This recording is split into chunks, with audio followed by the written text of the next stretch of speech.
నమస్తే. ఎన్నో ఆధ్యాత్మిక కార్యక్రమాలు నిరంతరం ఛానల్‌లో ప్రసారం అవుతూనే ఉంటాయి. మనందరికీ కూడా సుపరిచితులు శివప్రసాద్ గురువు గారు, నాకు తండ్రి సమానులు. చాలా వరకు ఆధ్యాత్మికంగా ఎన్నో విషయాలు అటు ధర్మ సందేహాల రూపంలో, ఇటు మాస ఫలితాల రూపంలో మనకి అందిస్తూనే ఉంటారు.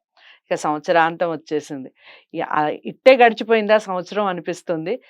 గత 2 సంవత్సరాలుగా రాశి ఫలితాలతో ప్రతి మాసం కూడా మాట్లాడుకుంటూనే ఉన్నాం. చాలా విషయాలు అందరూ ఫాలో అవుతున్నారు. ఫాలోవర్స్ చాలా వరకు పెరిగారు. ఈ విషయాలన్నీ వివరిస్తూ ఇక చివరి ఈ సంవత్సరానికి సంబంధించి చివరి మాసం ఫలితాలు తెలుసుకునే ప్రయత్నం చేద్దాం. డిసెంబర్ మాస ఫలితాలు. ఇక ఆధ్యాత్మికంగా ఎలా ఉండబోతోంది నెక్స్ట్ ఇయర్ అనే విషయం కూడా నెక్స్ట్ మంత్ ఖచ్చితంగా గురువుగారితో ఒక ప్రత్యేక కార్యక్రమం చేసే ప్రయత్నం చేస్తాను. నమస్కారం గురువుగారు. ఆశీర్వచనం తల్లి.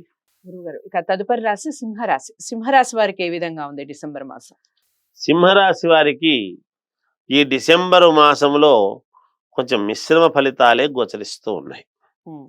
అనుకున్నటువంటి పనులు ఏవి సక్రమముగా నడవక ప్రతి చిన్న విషయానికి కూడా కాస్త గందరగోళం అనేటువంటిది ఏర్పడుతుంది. ఒక మాట మాట్లాడితే ఇంట్లో దాన్ని ఇంకొక రకంగా అర్థం చేసుకుని ఒక చిన్నపాటి రగడ. హ్మ్.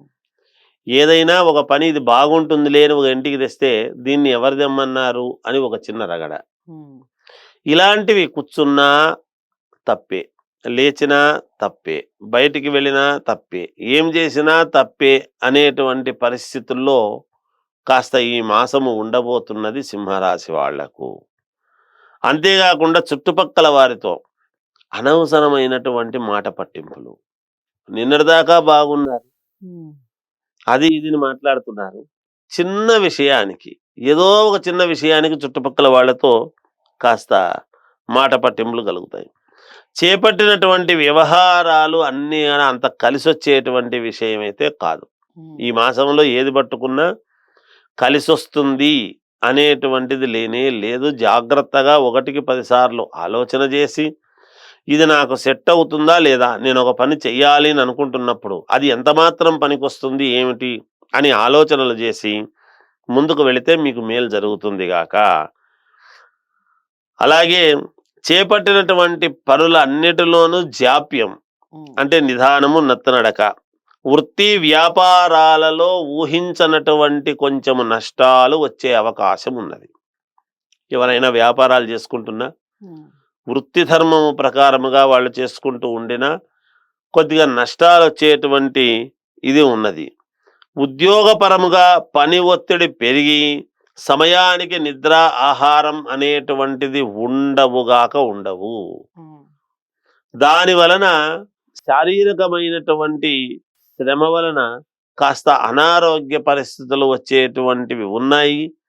వెంటనే హాస్పిటల్కి వెళ్తారు, చూపించుకుంటారు, కావాల్సినటువంటి మాత్రలు అవేవో తీసుకుంటారు, ట్రీట్మెంట్ తీసుకొని మళ్ళీ సెట్ అయ్యి మామూలుగా యథావిధిగా మీ పనులు మీరు చేసుకోవడానికి అనుకూలము ఉంటుంది గాక. స్త్రీపరమైనటువంటి సమస్య ఏదో వచ్చే అవకాశము ఉన్నది, జాగ్రత్త వహించండి.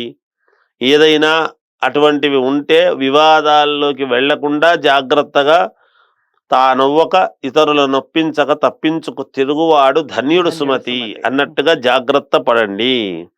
నిరుద్యోగ ప్రయత్నాలు నిరుత్సాహపరుస్తాయి. నిరుద్యోగులకు వాళ్ళ ప్రయత్నాలు చేస్తూ ఉంటారు పాపం. ఇంకా ఎంతకాలమని చెయ్యాలి, ఎన్నిసార్లని అప్లికేషన్లు పెడతాము, మనం ఎన్నిటికని పెడతాము, ఏది రాలేదే అనేటువంటి మానసికమైన బాధతో ఉంటారు. కొంతకాలం వేచి ఉంటేనే మీకు యోగం అనేటువంటిది తెలుస్తూ ఉన్నది. అలాగే గృహ నిర్మాణ పనులు కూడా నిదానముగా సాగుతాయి.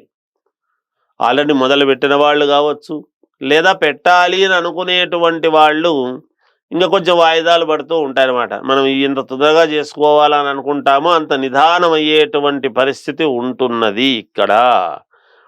అలాగే అవసరానికి చేతిలో డబ్బు అనేటువంటిది నిల్వ ఉండదు, కాస్త ఇబ్బందులు వస్తాయి. ప్రయాణాలలో వాహన ఇబ్బందులు ఎదురయ్యేటువంటి అవకాశము ఉన్నది, జాగ్రత్త వహించండి. మీ కుటుంబ సభ్యుల యొక్క ప్రవర్తన వలన మీకు కొన్ని ఇబ్బందులు, తలనొప్పి ఇవన్నీ కూడా రావటం జరుగుతాయి. అంటే వాళ్ళ వలన మీకు ఇబ్బంది. అందుకని కొంచెం మానసికంగా ఈ ఇంట్లో వాళ్ళతోనే ఏమిటి మనకి ఈ పరిస్థితి, ఇంట గెలిచి రచ్చ గెలచాలి అన్నారు. మనం ఇంట్లో వాళ్ళు మనం చెప్పినట్టు వినడం లేదు. బయట మనం ఏది చెప్తే అది సరేలే అంటారు. అనేటువంటి బాధాక్రాంతులై, చింతాక్రాంతులై ఉంటారు ఈ మాసములో అనేటువంటిది తెలియజేస్తూ ఉన్నాను.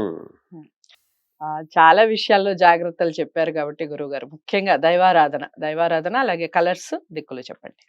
దైవారాధన విషయానికి వచ్చేటప్పటికి వీళ్ళు సుబ్రహ్మణ్య స్వామిని ఆరాధన చేస్తే వీళ్ళకు మేలు జరుగుతుంది అనేటువంటిది తెలియజేస్తున్నా. హ్మ్.